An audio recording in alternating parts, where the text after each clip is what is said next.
E aí, tudo certo? Bom, o que é que nós temos para hoje?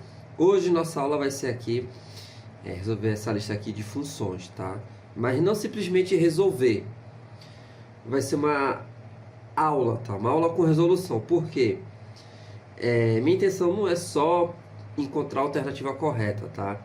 Eu vou aproveitar aqui a oportunidade do assunto para falar mais sobre o assunto, né? Fazer uma revisão, enfim. Seguinte, essa lista, tá?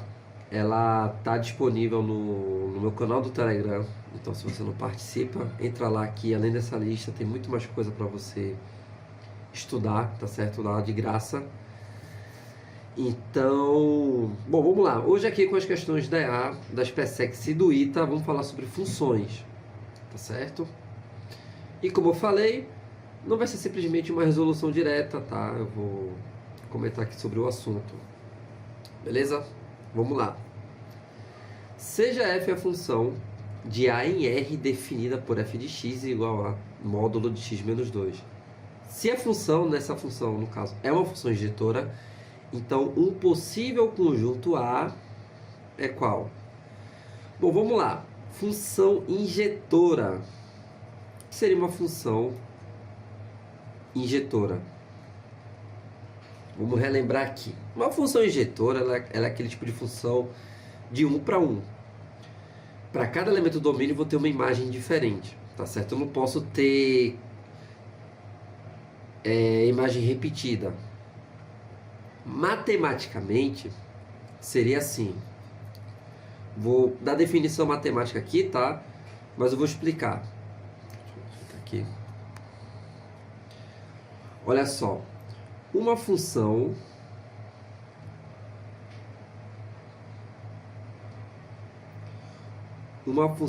f é injetora se e somente se, vamos lá, para todo x1 e x2 pertencentes ao domínio da função, então vou pegar dois elementos do domínio, tá certo? Com x1 diferente de x2, ou seja, dois elementos do domínio distintos, tá? Se eles forem distintos, obrigatoriamente, para ela ser injetora, temos f de x1 diferente de f de x2.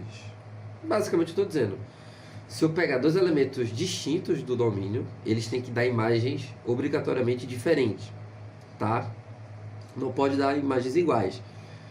Por exemplo, uma situação, tá, que poderia dar imagens iguais. Por exemplo, uma função quadrática. Por exemplo, tem a parábola, tem a curva, né? Veja que existe uma mesma imagem, ó, x1 e x2.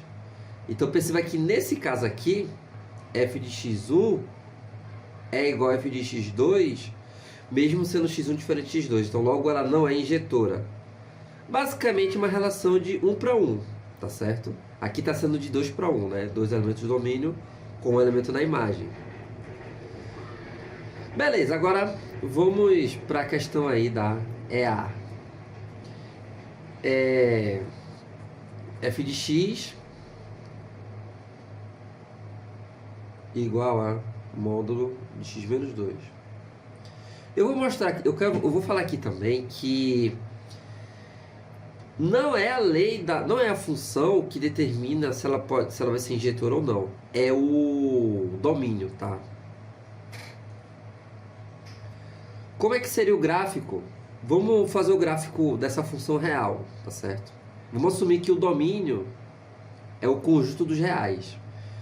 Fazendo aqui de uma forma fácil, ela é uma função modular, né? Então, essa função modular simples, ela é aquela que tem um ponto de inflexão, né? Ela espelha, enfim, ela reflete. Fazendo aqui já que ela é simples, né? Dá pra gente fazer diretamente. Aqui é 2, enfim, aqui também vai ser 2. Você poderia usar a definição que é, né, módulo de x menos 2 vai ser igual a x menos 2 se o x for maior ou igual a 2. E vai ser menos x mais 2 se o x for menor que 2. Definição de módulo. Mas, em certo momento, né, é bom a gente já... certas coisas já saber de cabeça, tá? Claro, de início, né, quando você está estudando ainda o assunto, você vai fazer dessa forma, vai fazer o passo a passo, mas com o tempo você já vai pegando a prática e já vai montando, conseguindo montar de cabeça, tá certo? Vamos lá. Perceba que se meu domínio fosse os reais, ou seja, eu podendo escolher qualquer x aqui dessa reta, essa função ela não seria injetora, porque ó, aqui mesmo eu tenho dois elementos distintos com a mesma imagem, tá vendo? Eu estou tendo uma relação de 2 para 1.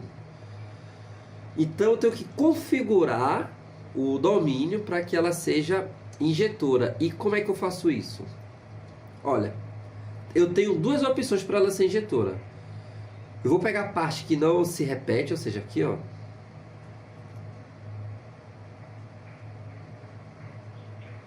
Eu tenho duas opções. Eu posso ter esse conjunto como domínio, porque aí os valores de x que eu pegar vai ser de 1 para 1, ou esse aqui, tá? Então eu tenho duas opções. A pode ser esse intervalo, ou seja, de 2 ao infinito positivo, ou o conjunto A, que é o domínio, pode ser esse intervalo aqui, né? Ó. Ou seja, vindo do menos infinito até o 2. Poderia ter esse aqui, né? Também. Nos dois casos, eu torno a função injetora.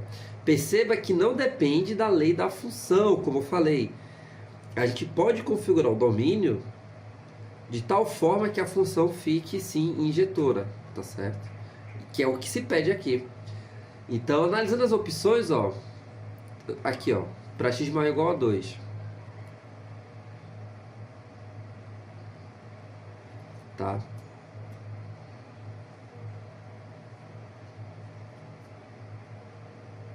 X maior ou igual a 2, ou seja, relação de 1 para 1, tá certo? Nos outros casos, você vai ver que ele está incluindo um intervalo em que ocorre a relação de 2 para 1, beleza? Veja, eu tinha acabado de... para x maior ou igual a 2, vê, eu tinha falado o quê? A função do segundo grau, x ao quadrado, ela não é injetora, mas isso depende do domínio, tá? Beleza. Ó, vê a malandragem. Vamos pegar aqui a função... Eita.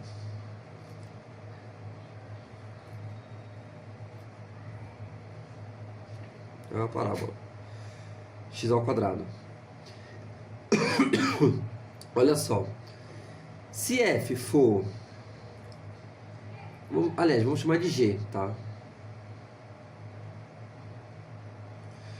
Se a função g for o domínio, for os reais, não é injetora, tá?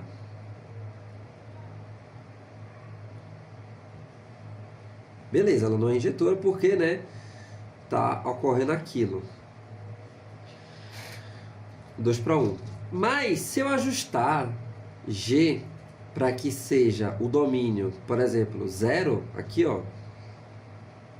Ou seja, os reais não negativos, ela se torna injetora. Por quê? Quando eu faço isso, eu estou dizendo que o domínio é daqui, ó. Ou seja, esses aqui não valem, eles não existem, porque meu domínio é daqui para cá, e aí a função se torna de 1 para 1, tá? Então, nesse caso, ela é injetora. Então, depende mais do conjunto de partida, no caso do domínio, do que da função em si. Então, toda função, praticamente, ela pode ser injetora, tá? Enfim, como eu falei, não é uma aula, aqui não é uma aula de resolver questão, beleza? Aqui a gente vai um pouco além, que eu gosto de fazer isso. Beleza? Bora para a próxima. Vamos lá, próxima é A. Seja uma função f de A em B, tal que A é esse conjunto e B é os reais. A alternativa que apresenta todos os pontos de um possível gráfico de f é. Aqui vamos resolver isso pelo esquema de bola e flecha, que é algo que a gente vê bem no início do estudo de funções, tá? A gente primeiro tem que estudar o que é um produto cartesiano, tá certo? O que é uma relação. Depois a partir de relação, a gente vê a definição de função, porque função é uma relação, tá? Então vamos lá, ó. Reconhecendo, vamos lembrar, reconhecendo uma função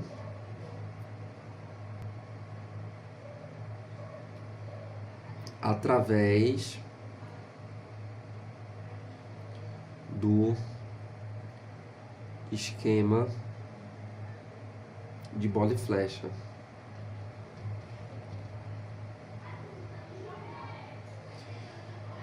Parece algo bobo, mas ajuda bastante, tá? Vê, uma função é uma relação, tá? Então, os dois conjuntos, eu posso fazer as bolas, A e B, tá? Vou fazer... É uma relação, então a gente vai fazer pares ordenados, né? Com os elementos dos dois conjuntos. Só que tem duas coisas principais que não podem acontecer. Primeiro é isso aqui. Vamos supor que eu tenho aqui os elementos, tá? E aí eu vou fazer as relações.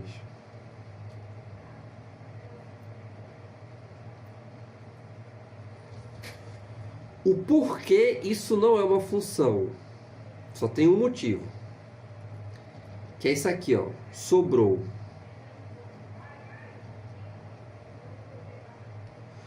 Se sobra elemento no domínio, que é o conjunto de partida, que nesse caso eu estou chamando de A, não é função. Por quê? Pela definição de função, todos os elementos devem fazer parte da associação, tá? Todos, do conjunto de partida. O conjunto de chegada, tipo, ignora. O que a gente tem que mais observar é aqui. Quer dizer, o conjunto de chegada, que é o contradomínio, ele realmente não interfere.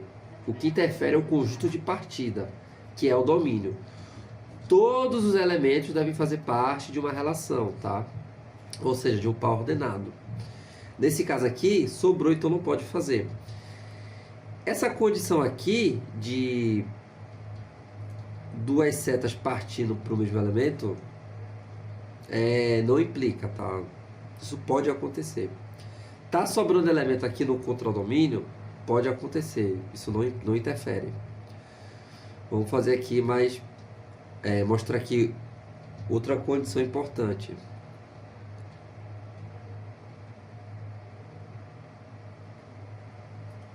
Vamos lá. Esse aqui está associando com esse com esse pode vir para cá, esse pode vir para cá, beleza. Aqui seria uma função, porque todos os elementos estão participando, né, do conjunto de partida e está saindo apenas uma seta. Mas se isso acontecer, ó, deixa de ser função.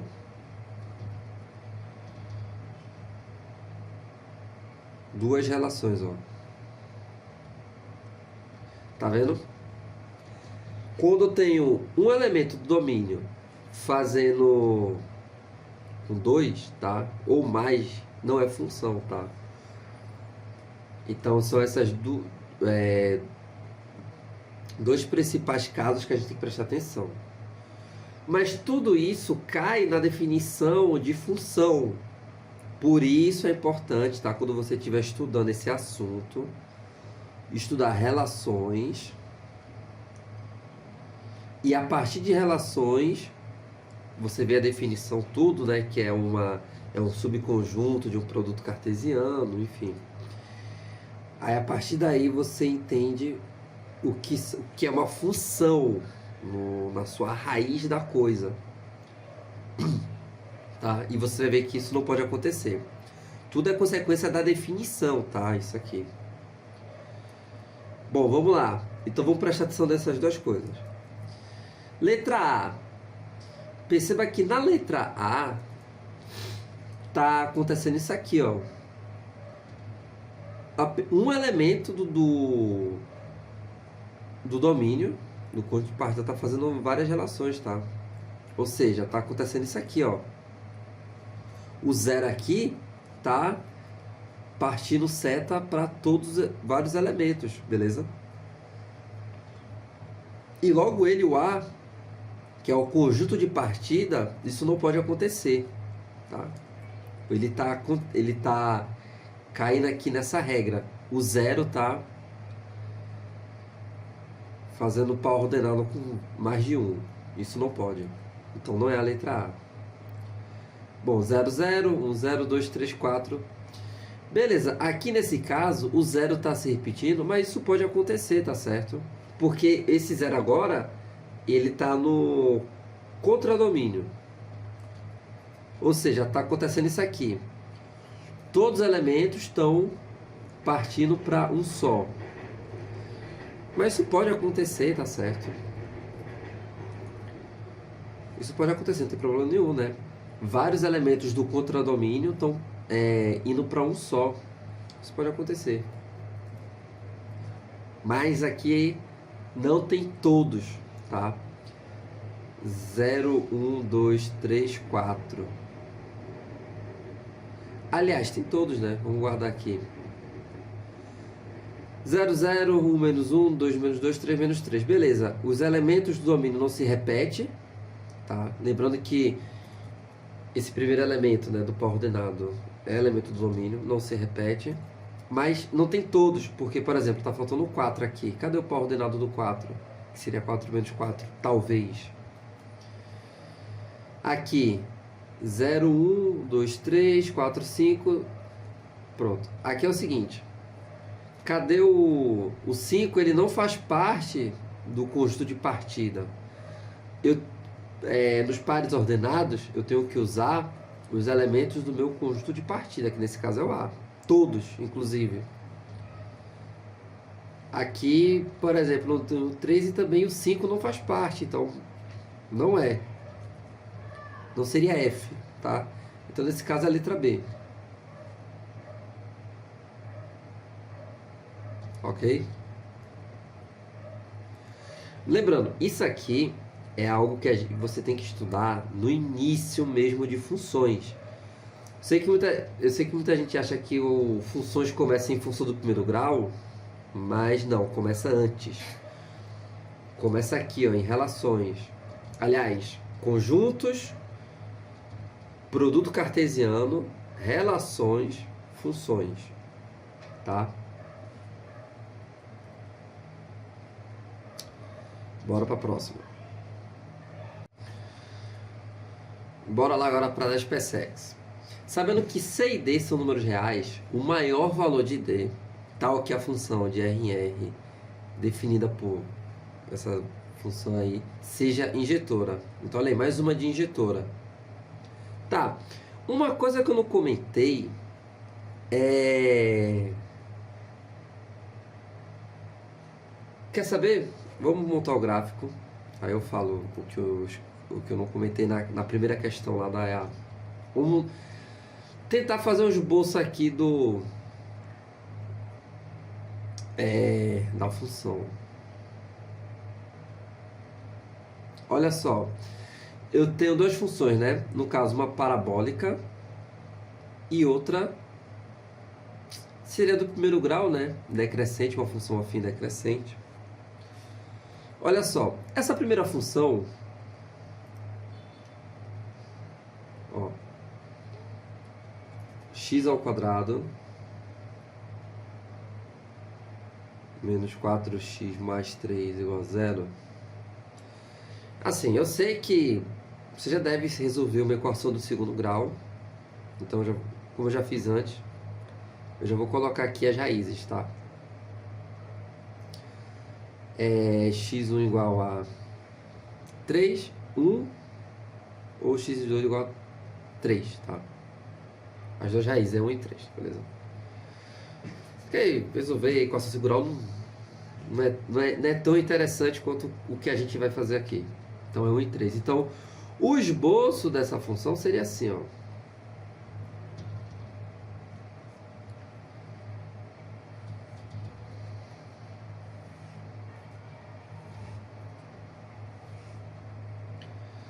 Ó, 1 e 3. É aqui 3 também. Mas, isso aqui não importa não. Seguinte, mas a minha função fx, ela não é totalmente parabólica. Ela é uma função chamada função definida por várias sentenças.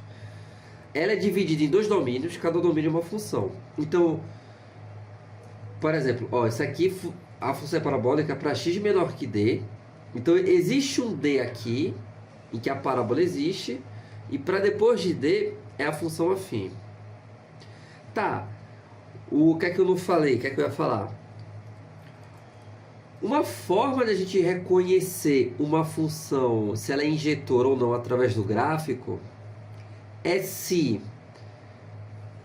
eu passar uma reta horizontal e essa minha reta que esteja no domínio da função, e essa minha reta horizontal cortar em dois pontos, a função ela não é injetora.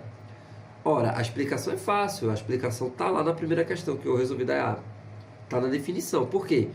Se toca em dois pontos, significa que existem dois elementos do domínio com a mesma imagem, tá? Então, por exemplo, isso aqui não é injetora. Essa função real aqui não é injetora. Se eu, por exemplo, fizer isso aqui, também não é injetora, né? Porque, ó, quando eu traçar uma reta horizontal, toque em 3 pontos. Beleza. Se eu passar por aqui, só toque em 1. Só toque em 1, mas existe um trecho que se eu passar, toca em mais de 1. Então não é injetora. Deu para entender? Agora essa função aqui, ela é injetora? É. Porque se eu traçar horizontais, eu sempre vou estar tocando em um ponto. Deu para entender? É só uma técnica gráfica, né? Mas isso está de acordo com a definição. Bom, por que eu disse isso? Se minha função f de x fosse, minha função f fosse apenas essa parábola, o gráfico, né? Ou seja, uma função de segundo grau, ela não seria injetora. Por quê? Eu passo e toco em 2 pontos, né? Beleza. Mas, se você parar para pensar, eu tenho que encaixar aí uma função do primeiro grau. Ou seja, existe uma função do primeiro grau que também faz parte aqui desse gráfico. Uma função afim decrescente. Tá. Vê. Vamos supor que D esteja aqui. Esteja para fora da raiz. Vamos supor que D esteja aqui. Ou seja, o gráfico da minha função seria assim. Vamos supor que D é isso aqui.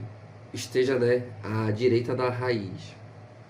Então, para menor que D, ó, então para o domínio menor que D é do segundo grau, ou seja, a parábola. E para maior ou igual a D é uma do primeiro grau decrescente, ou seja, assim. Isso se chama função. Vou até escrever aqui, tá? Se você quiser dar uma estudada, função. Tem no Fundamentos de Matemática Elementar. Função definida por várias sentenças. É quando você pega o domínio... Ó, minha letra não tá muito boa hoje, não. É quando você pega o domínio, divide, e cada parte do domínio vai ter uma função, tá? Isso seria injetora? Não seria injetora. Porque se eu traçar uma reta aqui, ó, o horizontal está tocando em 3 pontos. Ou seja, existem 3 elementos de domínio com a mesma imagem. Então, se você se esforçar um pouquinho aí, você vê que esse D é...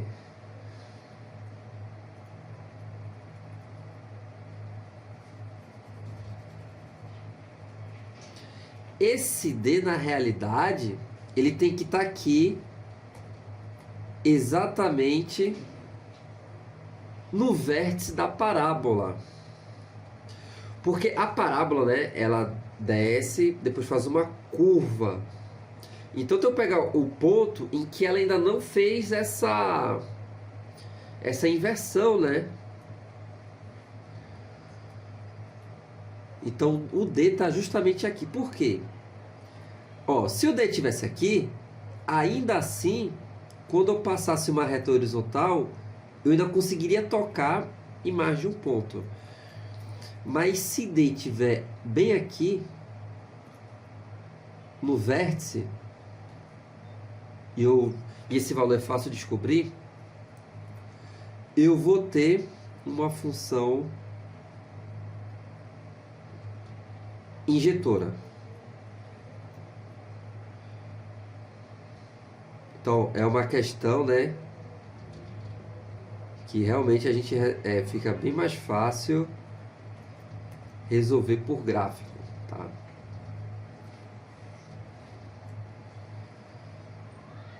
No caso, o maior valor de D, porque se D fosse menor aqui, poderia ser, né? Ainda seria injetora, mas é o maior valor de D, ou seja, o limite que eu posso ter de D para que seja injetora. Porque se eu pegar o D aqui, como eu falei, ó, quando eu passar a horizontal, vai pagar mais de um ponto. Então tem que ser aqui. Tem que ser aqui antes da parábola subir, né? Antes dela fazer isso aqui. Então, já que D está no vértice, o vértice é a média aritmética das raízes. 3 mais 1 sobre 2. 3 mais 1, 4. 4 sobre 2, 2. Aí sim eu tenho uma função injetora. E novamente eu mexi no domínio. A gente teve que mexer no domínio para que a função seja injetora. Então D igual a 2. Beleza? Gostei bastante dessa questão. Bora ir para a próxima. Bora lá. Agora uma das PSEGs. Considere a função bijetora com esse domínio, esse contradomínio. Que se é bijetora, esse contradomínio é o conjunto imagem, porque ela é sobrejetora também. Definida por f de x menos x ao quadrado mais 2x mais 2 e seja AB o ponto de intersecção de f com sua inversa. O valor numérico da expressão a mais b é igual a quanto? Tá. Bom, eu não sei se isso passou pela sua cabeça, mas eu sei que passou pela cabeça de muita gente em resolver esse problema da seguinte forma: encontrar a função inversa e depois fazer intersecção com f, né? Porque como é que seria isso? Eu não vou fazer até o fim, tá? Mas como é que seria isso? Encontrar a função inversa dessa função. Como é que a gente encontra, né? Tem que trocar y com x. Então, se y... Eu não vou fazer até o fim, tá? Só vou mostrar aqui. Não sei se isso passou pela sua cabeça, mas como eu falei, acho que pela cabeça de muita gente deve ter passado. Y igual a menos x ao quadrado mais 2x mais 2. Tá. Tem que trocar y com x, né? Ou seja, fica x igual a menos y ao quadrado mais 2y mais 2. E nesse caso, quando eu faço a inversa, né, inverte aqui também. Fica passando a ser uma função desse intervalo para esse intervalo. Depois eu falo disso. Mas aí agora a gente tem que isolar o y. Como está o segundo grau aqui, tem o termo ao quadrado, tem esse aqui, não vai ser tão simples, né? Tem que fatorar, tem que manipular um pouco. Como é que a gente poderia fazer isso? Bom, vamos somar menos 3 nos dois membros. Vamos somar menos 3 e menos 3. Aí fica x menos 3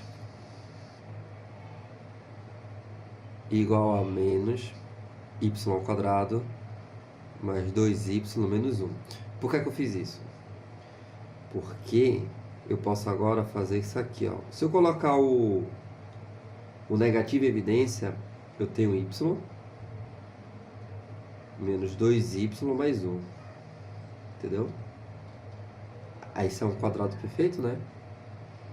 X menos 3 é igual a menos y menos 1 ao quadrado. Ou seja, y menos 1 é igual a mais ou menos é igual a mais ou menos raiz quadrada de 3 menos x.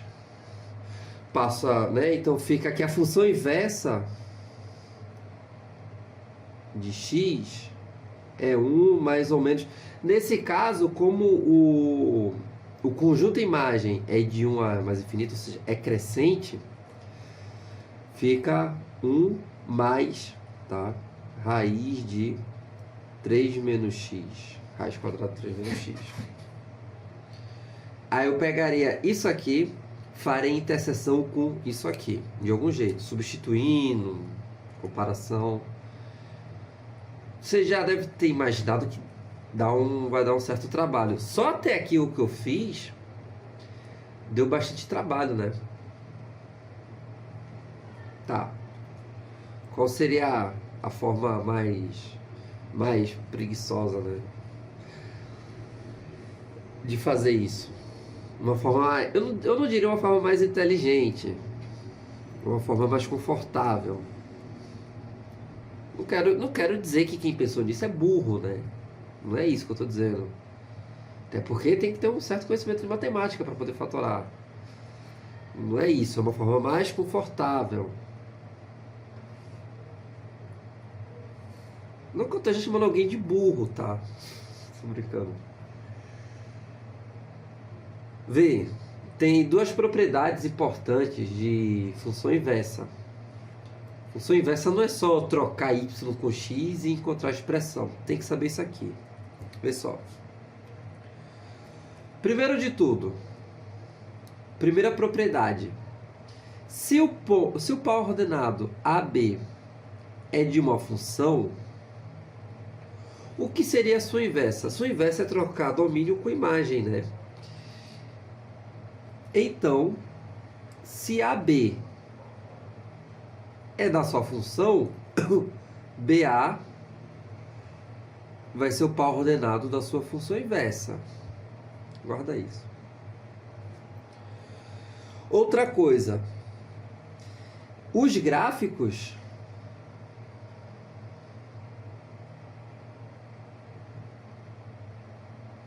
um detalhe, né? Uma função ela só admite inversa quando ela é bijetora.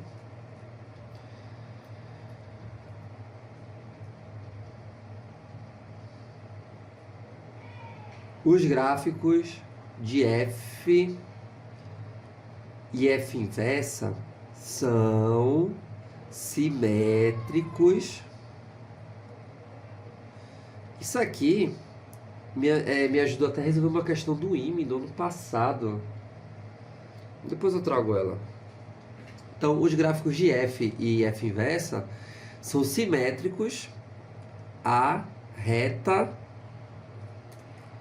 y igual a x. Tá certo? Exemplo. Se o gráfico de uma... vou fazer o seguinte. Aqui, ó, é a reta y igual a y igual a x, ou seja, a reta que corta aqui, né? É a bissetriz do primeiro e terceiro quadrante. Então, se eu tenho uma função assim, sua inversa será assim. Se eu tenho uma função inversa assim, uma função assim, sua inversa será assim. Beleza? Se eu tenho uma função assim, sua inversa será assim. É simétrico essa reta, certo? Vamos lá. Como é que eu junto essas duas informações? Bom, ele fala que AB é o ponto de intersecção.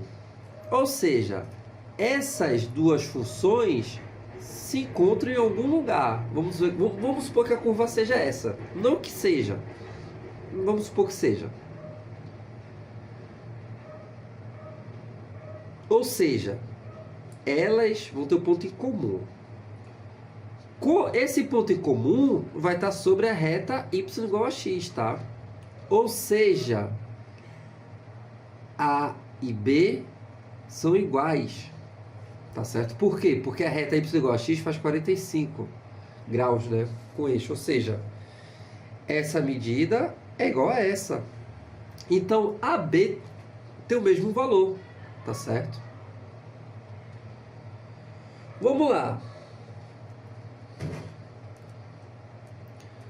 Então, AB pertence a F.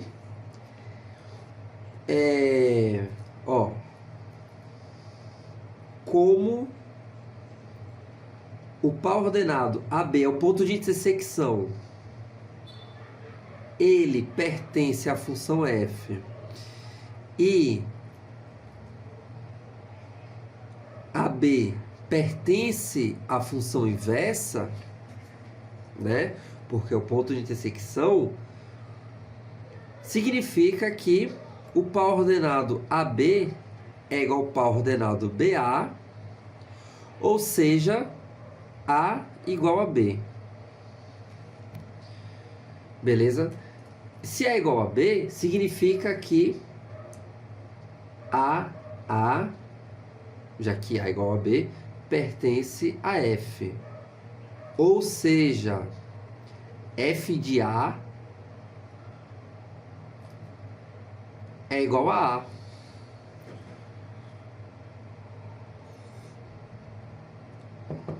Ok? F de A é igual a A. Ou seja, eu não preciso encontrar inversa nenhuma. A partir daqui mesmo eu consegui encontrar. Só fazer F de A igual a A. Ou seja, menos A ao quadrado mais 2A mais 2 igual a A. Então, eu vou ter A ao quadrado, resolvendo aqui, né? A ao quadrado menos A menos 2 igual a 0. Delta vai ser B ao quadrado, 1 menos 4 vezes A vezes C, que vai ser 9. Ou seja, A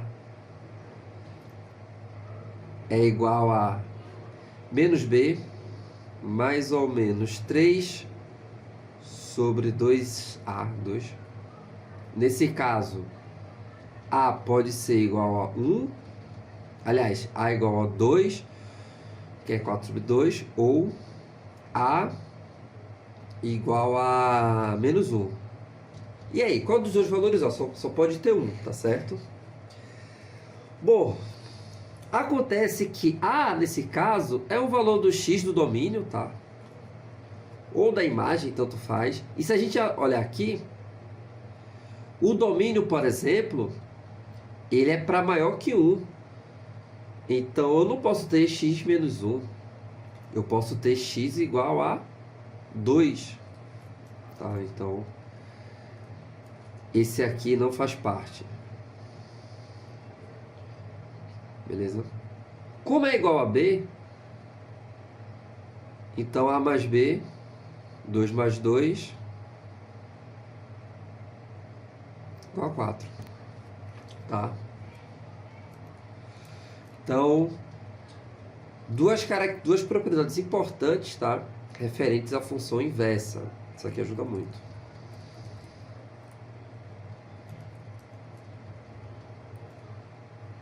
Aqui seria o trabalho de corno, né? Letra B. Bora para a próxima. Bora lá. Equação modular. Eu coloquei E aí, mas eu acredito que seja da SpaceX. Acho que eu troquei. A soma das raízes da equação 2 módulo de x ao quadrado menos 5 vezes módulo de x igual a 3 é um valor. Eu vou mostrar aqui, tá, duas formas que a gente pode fazer para resolver esse tipo de equação modular. E aí você vê aí qual que é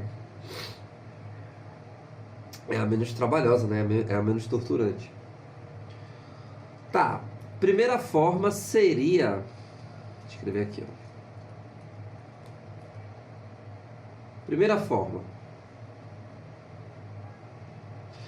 Primeira forma, a gente pode abrir o módulo, usar sua definição. Assim, seria... Primeira forma. Módulo de x. Primeiro vamos desenvolver o módulo de x, tá? Módulo de x, ó, é x quando x, né, é maior ou igual a zero e menos x se o x for menor que zero, tá? Daí eu vou chamar isso aqui de... Vou separar em dois esses dois intervalos, ou seja, para cada intervalo eu tenho um valor para o módulo de x, tá? Vamos começar pelo primeiro, ou seja, né, para quando x for maior ou igual a zero. Ou seja, eu vou resolver dentro desse intervalo. Se o x for maior ou igual a zero, módulo de x, né, a gente usa o x. Ou seja, fica 2x ao quadrado menos 5x, esse 3, né, do lado, menos 3 igual a zero. Bom, o delta disso aqui pode confiar, né? B ao quadrado, 25, menos 4 vezes A vezes C. Isso tudo dá 49. Ou seja, A, quer dizer, A não, X, é menos B, ou seja, 5, mais ou menos 7, sobre 2 vezes A, 2 vezes 2, 4. Ou seja, x pode ser igual a 5 mais 7, 12 por 4, 3. Ou x é igual a 5 menos 7, menos 2 por 4, menos 1 meio. Essas duas soluções. Porém, lembra que eu estou resolvendo dentro do x maior ou igual a zero, ou seja, o x tem que ser positivo. Então, minha solução aqui é x igual a 3. Bom, e aí a gente resolve para o segundo intervalo, para x menor que zero. Para x menor que zero, a gente vai usar menos x, né? Então, fica 2 vezes menos x ao quadrado, que é x ao quadrado. Então, 2x ao quadrado menos 5 vezes menos x. Fica mais 5x. Menos 3 igual a zero. O delta disso, tá? O determinante, dá igual a 49 também. Porque a única diferença, ó, é o b ao quadrado, né? E os dois dá 25. O restante, o menos 4ac, é a mesma coisa, então dá 49.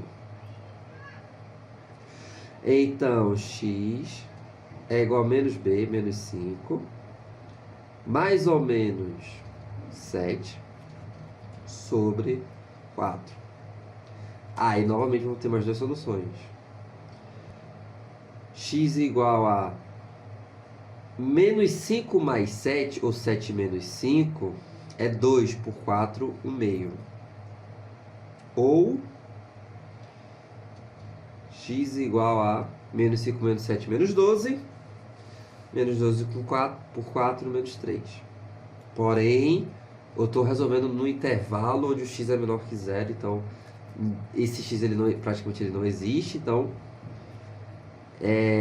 o x é menos 3. Então, soluções. O conjunto solução aqui... 3 e menos 3. E a soma dá zero. Então, né, a resposta seria o quê? Um valor menor que 1. A soma das raízes vai dar um valor menor que 1. Essa é a primeira forma, tá? Usando a definição, fazendo passo a passo.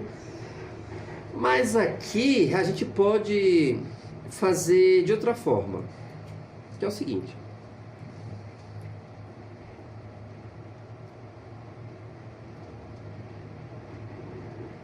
Segunda forma. A segunda forma é simples, tá? É só pegar o módulo de x e igualar uma outra variável. Vamos chamar de a. Vamos dizer que o módulo de x é igual a a. Assim, minha equação fica 2x ao quadrado, 2a ao quadrado, menos 5a, menos 3 igual a 0. Tá, eu já resolvi essa equação antes, foi aqui. Então, tenho 3 e menos 1 sobre 2, beleza? Então, a... Tá, beleza, eu tô pulando uma etapa, seria encontrar o delta, né, que é 49.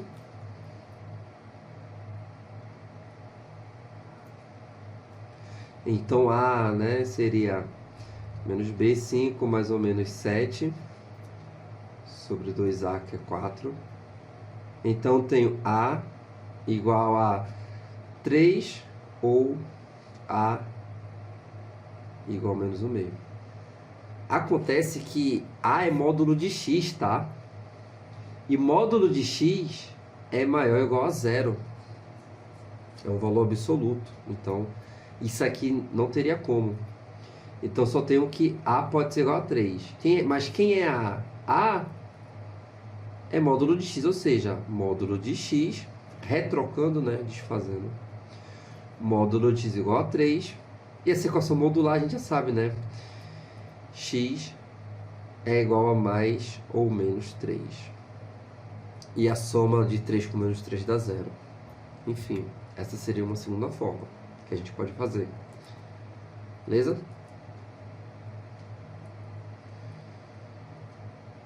Isso aqui seria muito útil, tá? Vai que a equação modular fosse assim. Por exemplo, 2 vezes módulo x menos 1 ao quadrado menos 5 vezes módulo de x menos 1 igual a 3. Vê, eu já vi a equação assim, é comum também aparecer, tá? Ó, aqui é um caso em que realmente você vai trocar por outra variável, transformar numa equação de segundo grau e depois resolver uma equação modular simples.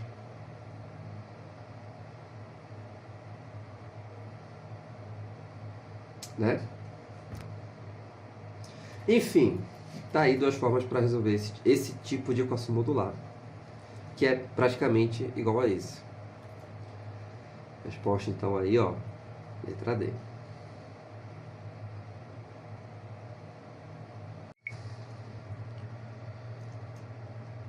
Bom, vamos lá, uma do ITA agora. Antes de começar, tá, eu quero dizer uma coisa sobre as questões do ITA, de funções. Eu acho que, para mim, na minha opinião, de todos os assuntos de matemática na prova do ITA, funções, eu acho mais difícil. Você tem que se dedicar bastante para conseguir pegar o ritmo, acompanhar uma questão de funções do ITA. Eu acho, na minha opinião, né? As outras são mais de boa. Os outros assuntos mais tranquilos, mais funções, realmente você tem que se dedicar bastante. Mas, relaxa. Vou tentar aqui trazer as questões de funções do ITA e tentar explicar da forma mais simples possível, tá? Você vai conseguir entender. Até mesmo você está começando agora os estudos em funções, vai dar para acompanhar, beleza? Então vamos lá. Consideremos as seguintes afirmações sobre uma função f com domínio nos reais e contradomínio nos reais. Beleza? Bom, enfim, aqui fala sobre função par e função ímpar. Então, antes de começar, vamos revisar aí função par e função ímpar. Bom, dado uma função f, dado uma função f de domínio A contra domínio B, então, dado f, A e B, então, f é par. O que é uma função par? F é par se e somente se, tá? F de menos x for igual a f de x. Eu vou dar um exemplo. Toda função que ela é simétrica em relação ao eixo y, tá? Vou dar um exemplo aqui. Exemplo.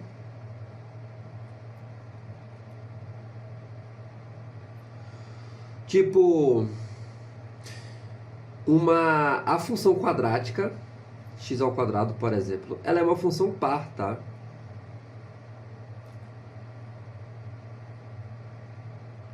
É uma função par. Por quê? Exemplo. 2 e menos 2 possuem a mesma imagem. Veja que f de menos 2 é igual a f de 2, que vai dar quanto? Se eu colocar 2 ou menos 2, dá o quê? 4, né? Uma característica, como eu falei, é que uma função par, ela é simétrica em relação aos das ordenadas, tá? Então, sua definição é quando f de menos x é igual a f de x, para todo x pertencente a A, ou seja, para todo elemento, para todo domínio, isso tem que funcionar, para todos, tá certo? Outro exemplo de função par é a função cosseno.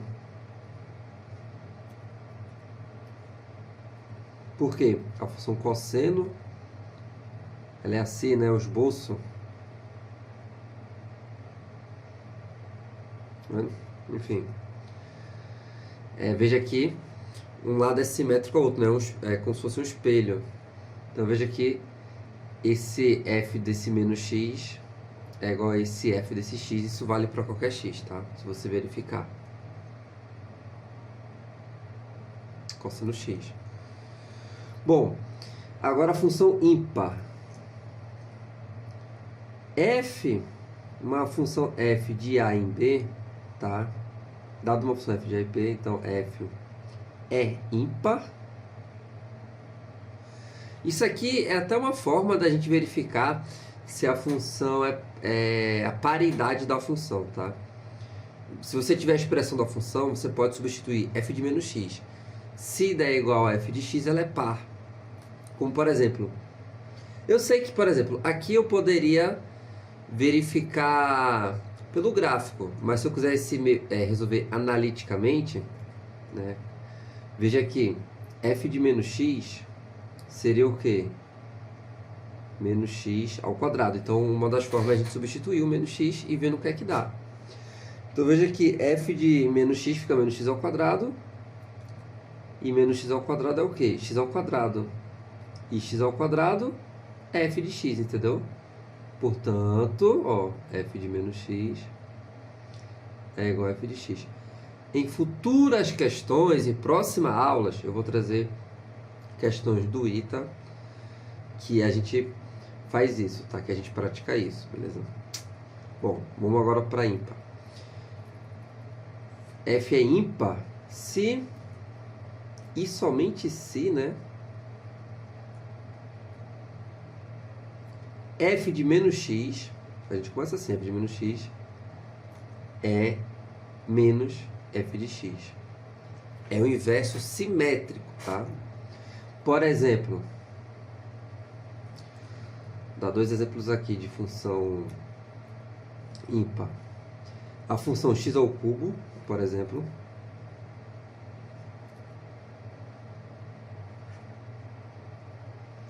X ao cubo é ímpar. E a função seno, tá? Ela é ímpar. Então, ó, a gente chama de inverso simétrico, tá?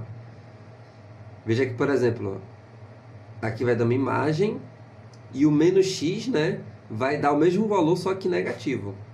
Mesma coisa aqui.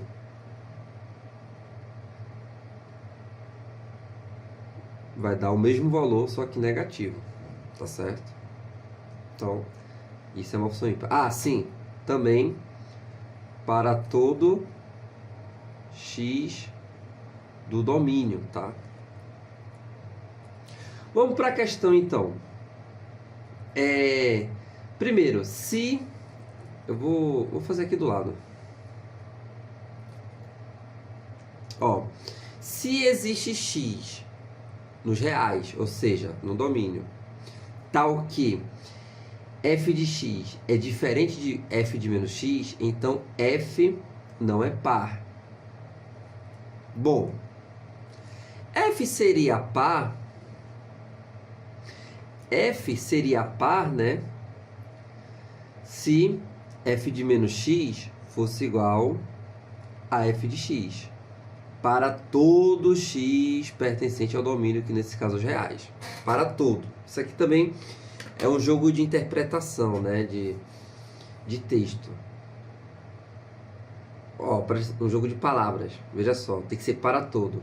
Se existe um único elemento que faz, se existe um x que torna isso aqui diferente, já não é par, tá entendendo?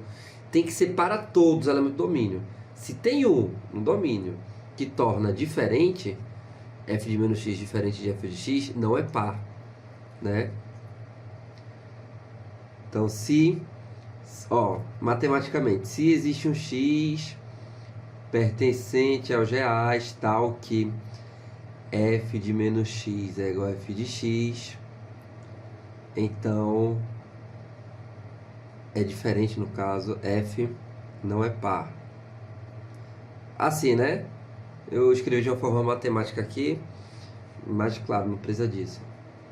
Mas é bom se acostumar em matemática com a linguagem, né? E matemática é uma linguagem, então é bom se acostumar com os símbolos, o significado. E também se acostumar aos poucos escrever, né? Até porque no ITA tem questão discursiva. Então, em algum momento, se você quer entrar no ITA, você vai ter que dar uma de matemática. Vê. Então, f não é par verdadeiro, tá? Verdadeiro. Aí, vamos lá. Segunda afirmação. Se existe um x real, tal que f de menos x é igual a menos f de x, então f é ímpar? Bom, vamos lembrar que f é ímpar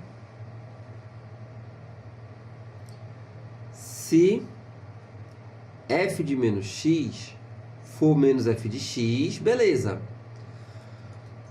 Para todo x real, no caso, para todo x do domínio, que é os reais. Não apenas um, tem que ser todos, tá?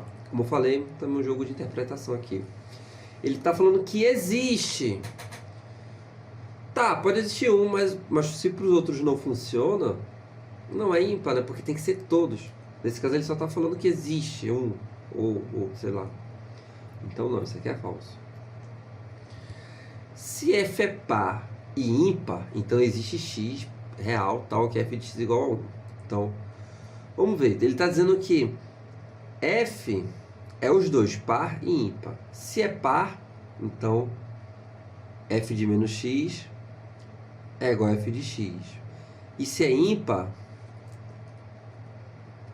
f de menos x é igual a menos f de x. Tá? Então, por hipótese, isso é verdadeiro. Bom, vamos igualar, né? F de menos x, que é igual a f de x, que é igual a menos f de x. Então, f de x menos f de x. Pronto, uma equação, né? Algebricamente, passar isso para o outro lado, fica 2 vezes f de x igual a 0. Bom, produto é igual a 0, então 2 é diferente de 0. Logo, f de x é igual a 0.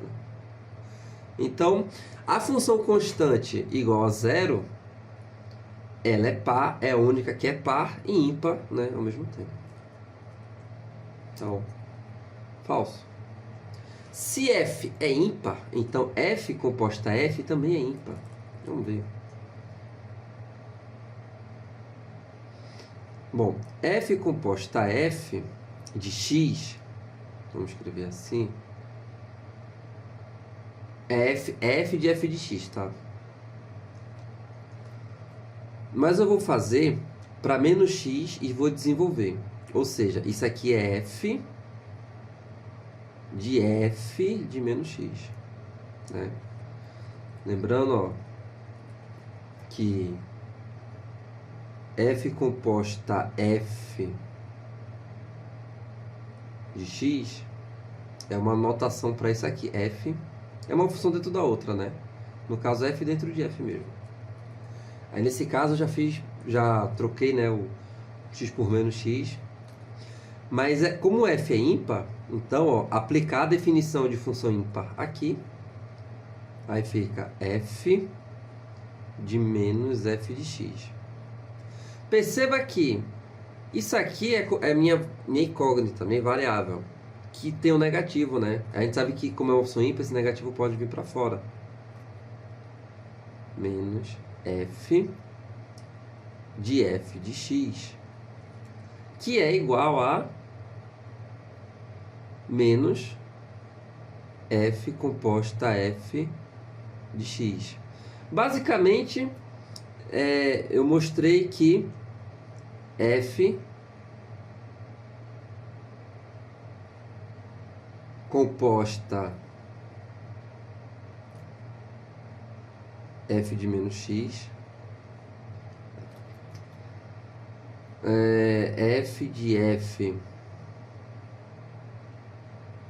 de menos x é igual a menos f de x, ou seja, ímpar, né?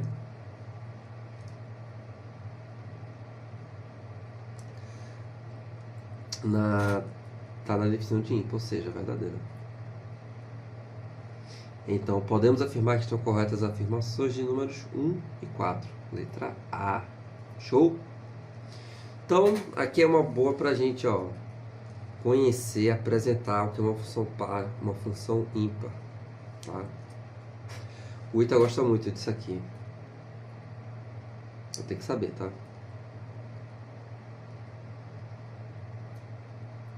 Bora pra próxima. Vamos lá. Ita 1986, seja A real com A entre 0 e 1 e F a função real de variável real definida por f de x, né? Deixa eu aqui. Dado por essa expressão. Sobre o domínio A desta função, podemos afirmar que... Então, primeiro vamos encontrar o domínio dessa função. Encontrar o domínio, tá? Basicamente é a gente encontrar as condições de existência. Como por exemplo, aqui, como a gente tem uma fração, é só encontrar as limitações. Então, por exemplo, aqui como a gente tem uma divisão, tem uma fração, a gente não pode dividir por zero, né? Então, isso aqui tem que ser um x tal que essa expressão dê diferente de zero, né? Pra gente não dividir por zero. É basicamente encontrar a condição de existência. Tá, mas vamos começar por cima.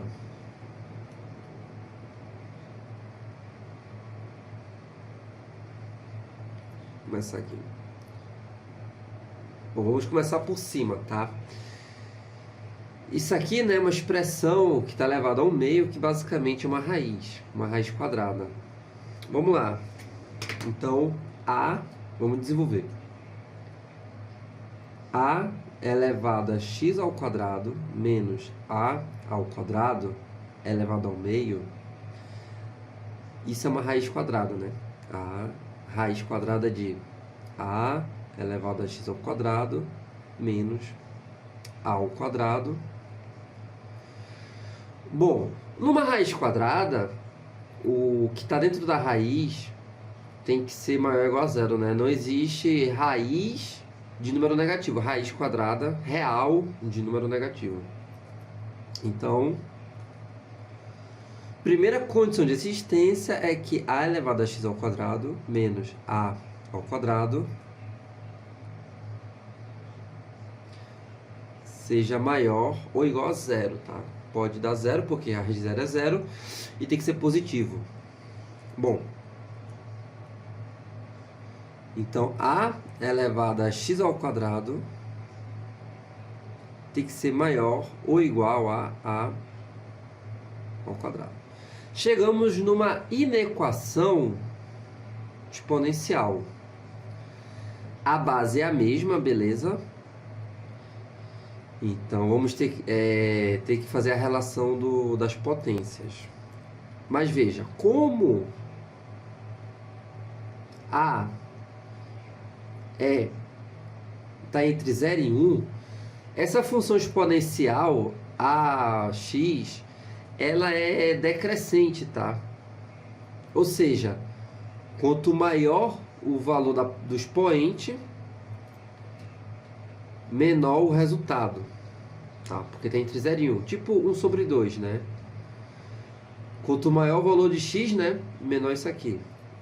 Então, para que esse lado seja maior que esse, é necessário que x ao quadrado seja menor ou igual a 2.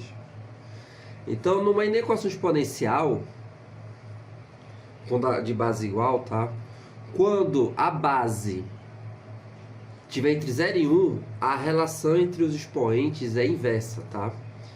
Então, se eu preciso que isso aqui seja maior ou igual, isso tem que ser menor ou igual a o outro, né? A 2. Se a base for maior que 1, a relação é direta. Ou seja, eu faria x ao quadrado maior ou igual a 2, se o a fosse maior que 1. Mas como não é, é o contrário. Bom, e isso aqui, né?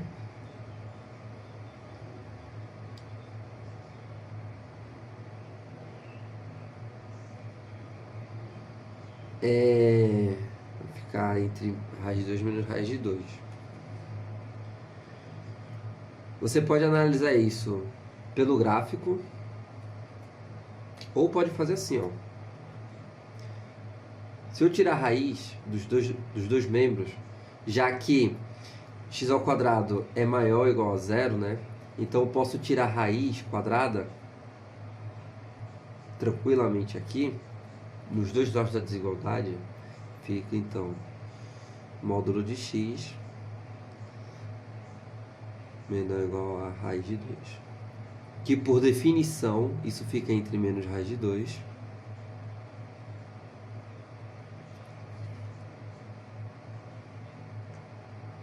e raiz de 2, tá?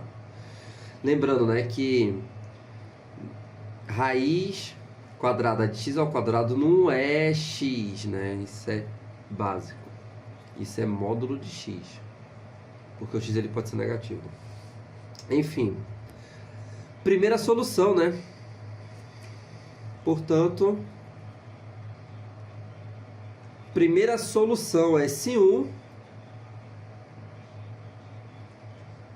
é esse intervalo fechado menos raiz de 2 a raiz de 2. Agora vamos analisar a condição do x agora no denominador.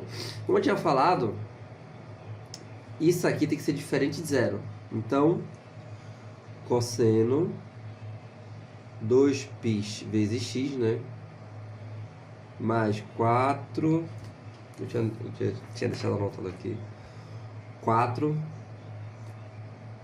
cosseno de π vezes x mais 3 tem que ser diferente de zero. Vamos desenvolver.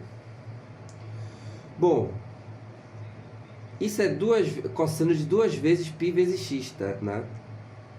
Então é cosseno de π x mais π vezes x mais 4 cosseno de π vezes x mais 3 diferente de 0. Isso aqui é a mesma coisa que cosseno ao quadrado, né? Aquela identidade trigonométrica, arco duplo, cosseno ao quadrado de π vezes x menos seno ao quadrado de π vezes x mais 4 cosseno de π vezes x mais 3 diferente de 0. Isso aqui, né, é 1 menos cosseno ao quadrado. Então, cosseno ao quadrado de π x menos 1 menos, pela relação fundamental da trigonometria, mais 4 cosseno de π vezes x mais 3 diferente de 0. Só desenvolver aqui, né? Bom, aqui vai ficar mais, então fica 2 vezes cosseno ao quadrado de π vezes x mais 4 cosseno de π vezes x. Esse menos 1 soma com mais 3, que fica mais 2. Vou dividir tudo por 2, tá? Vou fazer aqui do lado. Vou dividir tudo por 2, aí fica cosseno ao quadrado de π vezes x mais 2 vezes cosseno de π vezes x mais 1. Falei que minha letra não estava muito boa hoje.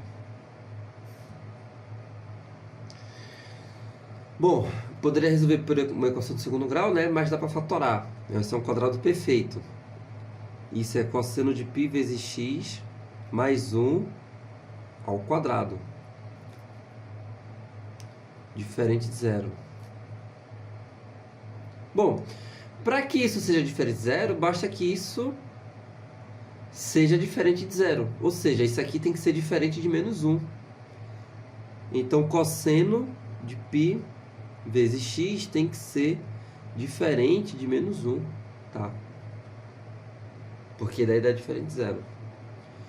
Bom, resolvendo essa equação trigonométrica, eu tenho que πx tem que ser diferente daqueles ângulos que o cosseno dá menos 1.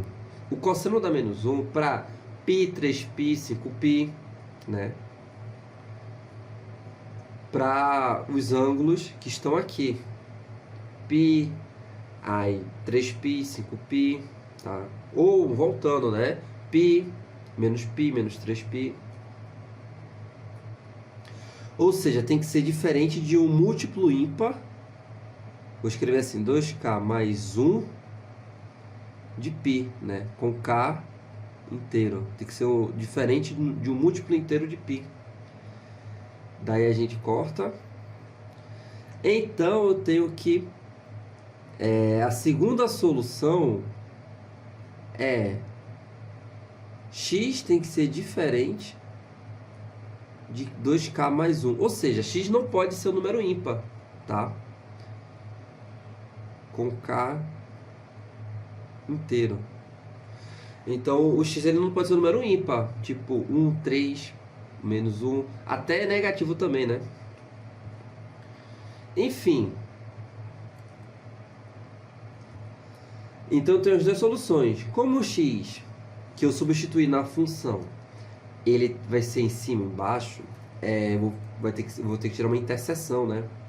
Então, a solução geral é a interseção dos dois conjuntos.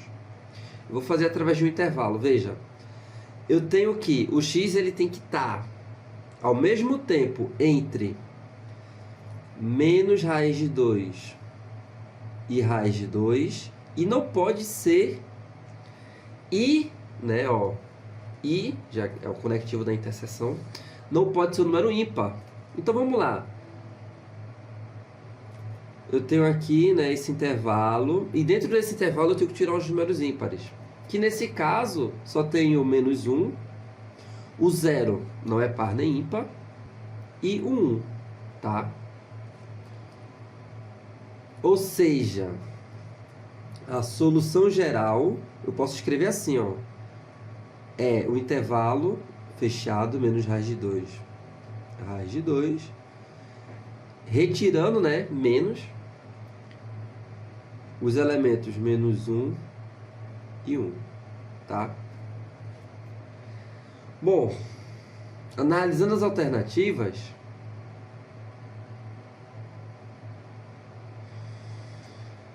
o A, ele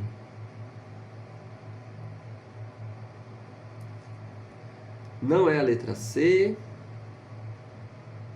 não é a letra B, porque se eu fizer esse intervalo entre interseção com os inteiros, eu estaria incluindo o menos 1 e 1. Eu tenho que retirar. Eu tenho esse intervalo, eu tenho que retirar menos 1 e 1. Então, também não é esse aqui. Fica assim na letra E. O A, que é o domínio, é o subconjunto disso aqui, né? Porque o A realmente ele tá dentro aqui, tá? Bom, enfim, letra E, beleza? Então isso é domínio de função, né? A gente vai basicamente analisar as condições de existência, as condições em que eu posso ter o valor do x. Bom, vamos lá para a última questão aqui da nossa aula, também de funções, né? Questão do ITA. Vamos lá. Seja f de R em R uma função que satisfaz a seguinte propriedade: f de x mais y é igual a f de x mais f de y, para todo x e y pertencentes aos reais. Essa propriedade eu já vi em várias questões do ITA. Se g de x é f de log na base 10 de x ao quadrado mais 1 ao quadrado, então podemos afirmar que... Então, ele dá várias alternativas e a gente vai ter que analisar uma por uma. Não é só simplesmente o problema de fazer e determinar o resultado, né? Tem que analisar. Começando aqui pela letra A.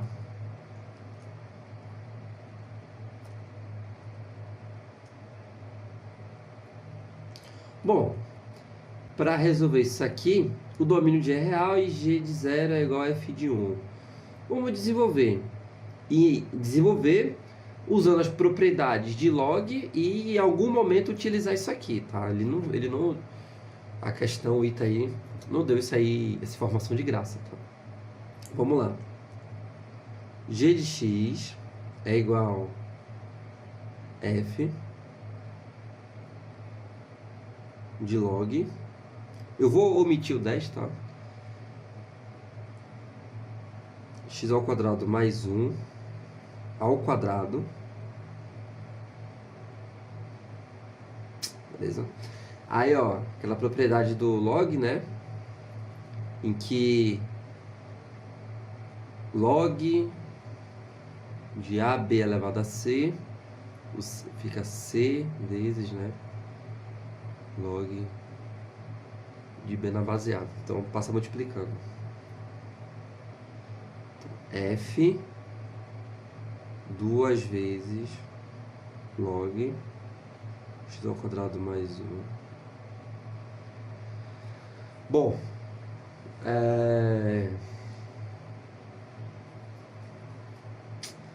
vê só. Duas vezes alguma coisa, eu vou até fazer isso separado aqui. Veja, f de x mais y é igual a f de x mais f de y, certo?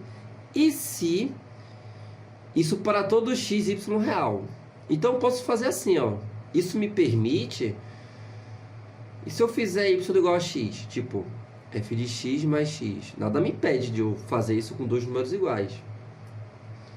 Vai ficar o quê? F de x mais f de x, né? Ou seja, f de 2 vezes x é 2 vezes f de x. Aliás, e se você repetir isso algumas vezes, você vai ver que isso se expande para f de n vezes x, da mesma forma, é igual a n vezes f de x, tá? Enfim. Mas aqui, né, se a gente brincar um pouco, a gente pode ver que eu posso colocar x mais x, assim como eu posso colocar 0 mais 0 ou 1 mais 1. Mas a gente vai usar isso daqui a pouco, tá? 0 mais 0. Mas por enquanto, deixa eu mostrar uma coisa. Se for x mais x, então fica 2 vezes x, né? Que dá isso aqui. Ou seja, o 2, então veja, eu tenho f de 2 vezes x. 2 vezes alguma coisa. Então, esse 2 ele pode ir para fora. Então fica 2 vezes f de log x ao quadrado mais 1. Então, g de x, tá? É isso aqui. Bom, vamos lá. Ele fala que o domínio de g é real. Bom, na função logarítmica, o logaritmano tem que ser maior que 0, tá? Na função f de x, log de x, tá? O x tem que ser maior que 0.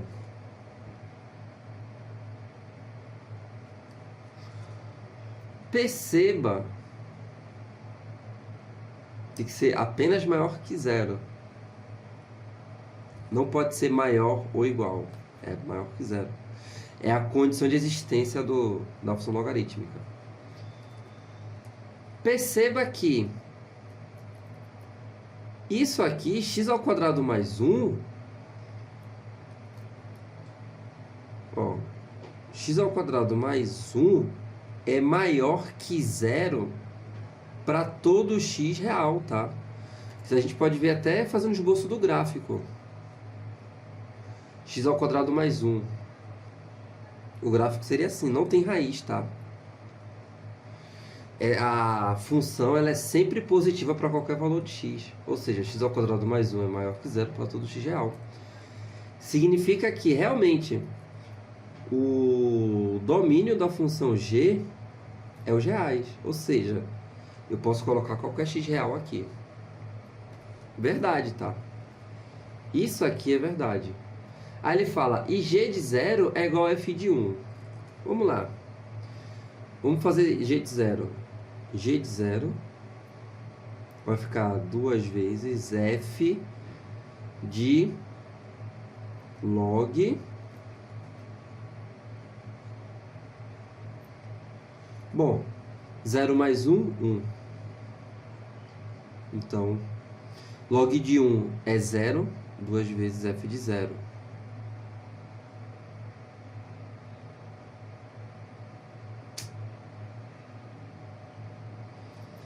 Bom, e quanto é que vale f de 0?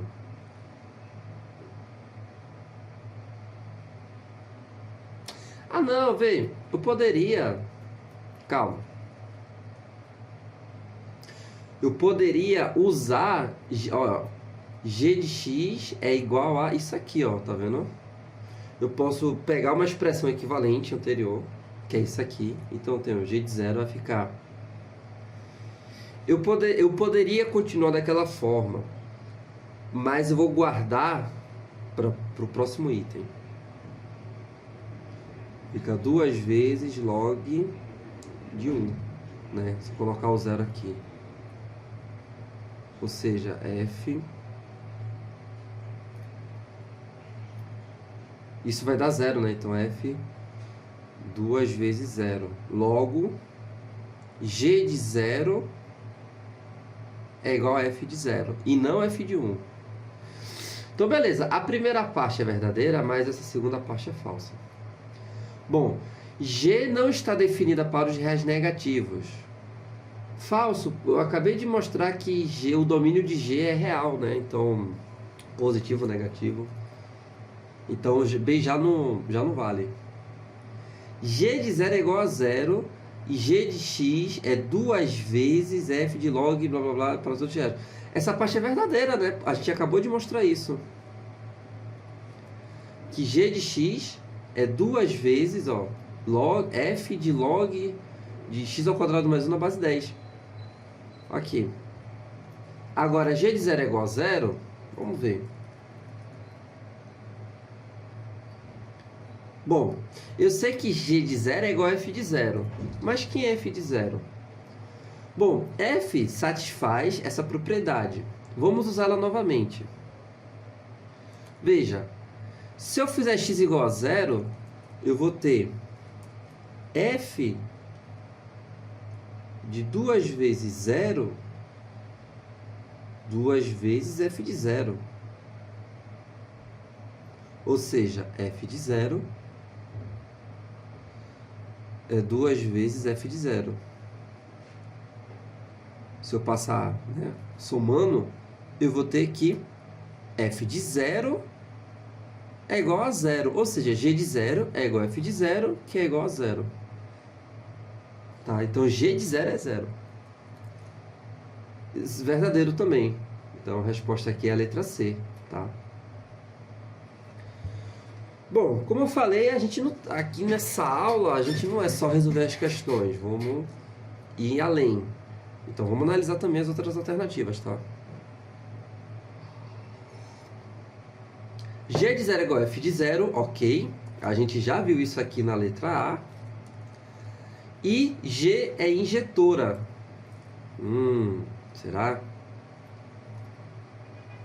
Acontece que G é uma função par. Vê. Como é que eu mostro que G é par? Lembra aí, né? Se a função ela é par, f de menos x é igual a f de x para todo x do domínio, né? Definição.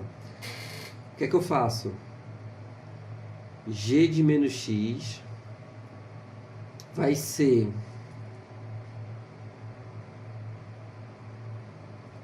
aqui. Vou colocar aqui, tá? Menos x. F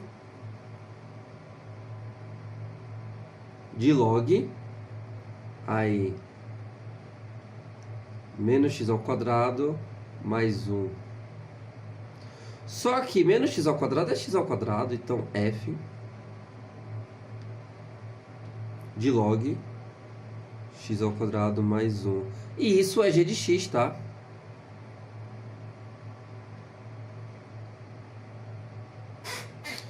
Portanto, g de menos x é igual a g de x. Então, g é par. E, portanto, não é injetora. Mas por quê? Eu vou mostrar isso graficamente, tá? Se uma função ela é par, ela automaticamente não é injetora. Por quê? Eu posso mostrar isso através de uma forma matemática de mostrar isso, tá? Mas vou ser mais simples, tá? Não é porque matemática a gente precisa complicar. Minha intenção aqui é mostrar isso, que uma função par ela não é injetora. Eu vou mostrar. Graficamente a gente pode ver isso, tá?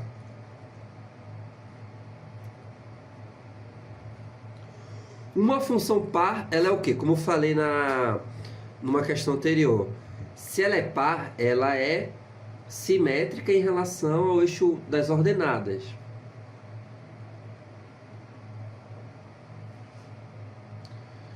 Então perceba que numa função par, quando eu traçar uma horizontal, eu vou ter dois valores de x distintos com uma mesma imagem, tá?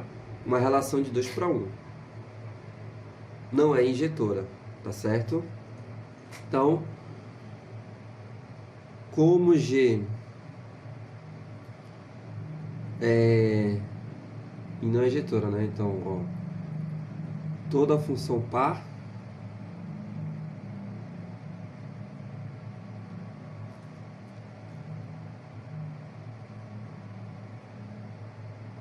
uma função ímpar pode ser? Pode ser. Pode ser, não é que vai ser. Toda função par não é injetora. Beleza? Eu vou deixar a demonstração para uma próxima aula, tá? Vamos terminar aqui. Então, não é injetora. G de 0 é menos 1, falso, porque G de 0 é 0, a gente acabou de ver isso. E G de x é igual a F de não sei o quê? Não, né? Porque eu posso...